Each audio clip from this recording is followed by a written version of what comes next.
इस वीडियो में हम ऑपरेशनल एम्पलीफायर के ब्लॉक डायग्राम के बारे में पढ़ेंगे। ऑपरेशनल एम्पलीफायर में 4 स्टेजेस होती है, input stage, intermediate stage, buffer and level shifting stage and 4th stage होती है आउटपुट स्टेज। इनपुट स्टेज को हम dual input balanced output differential amplifier stage भी बोलते हैं। इस स्टेज का पहला मुख्य कार्य नॉइस को रिजेक्ट करना होता है। जैसा कि हम पिछली वीडियोस में पढ़ चुके हैं, डिफरेंशियल एम्पलीफायर हमेशा 2 इनपुट सिग्नल के डिफरेंस को ही एम्पलीफाई करता है, और अगर इन दोनों इनपुट टर्मिनल पर कभी भी कोई कॉमन मोड सिग्नल अपीयर होता है तो वह इस स्टेज द्वारा रिजेक्ट कर दिया जाता है। यहाँ पर कॉमन मोड सिग्नल से तात्पर्य है नॉइज से। जब कभी भी इन दोनों टर्मिनल्स पर नॉइज़ अपीयर होगी, क्योंकि नॉइज़ इन दोनों टर्मिनल पर एक जैसी ही होगी, तो वह नॉइज़ इस स्टेज द्वारा रिजेक्ट कर दी जाएगी और जिससे वो आगे अगली स्टेज पर नहीं पहुंच पाएगी। सेकंड जो इम्पॉर्टेंट रोल है इस स्टेज का, वो है हाई इनपुट इम्पीडेंस प्रोवाइड करना।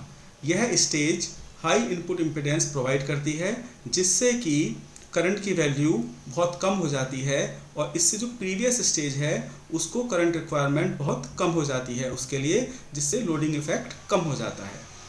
थर्ड इम्पॉर्टेंट रोल है इस स्टेज का वोल्टेज गेन हाई करना, मतलब यह stage high voltage gain provide करती है। अब यहाँ पर आप जैसे देख रहे हैं dual input balanced output. Dual input का मतलब है कि यहाँ पर आप 2 इनपुट देख रहे हैं, inverting and non inverting. And balanced output, यहाँ पर हमें जो आउटपुट मिल रही है बैलेंस होगी वो, और जब ये आउटपुट अगली स्टेज में जाएगी तो उसको हम बोलते हैं इंटरमीडिएट स्टेज, और यह स्टेज एक dual input unbalanced output amplifier भी इसको हम बोलते हैं। यहाँ पर भी डिफरेंशियल एम्पलीफायर का यूज़ होता है, और जो इनपुट हमें इनपुट स्टेज से मिलती है यह स्टेज क्या करती है, उसके डिफरेंस को एम्पलीफाई कर देती है विद हाई गेन। इस स्टेज का मुख्य कार्य हाई गेन प्रोवाइड करना होता है।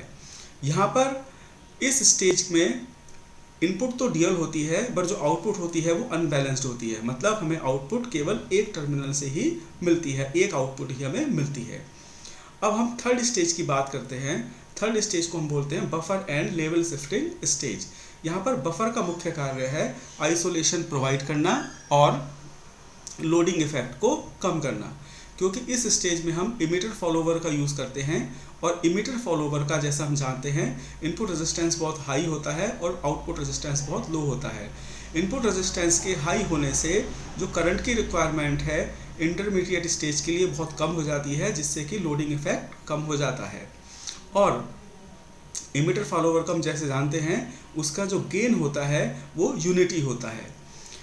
और इसके बाद इसमें एक लेवल शिफ्टिंग स्टेज होती है।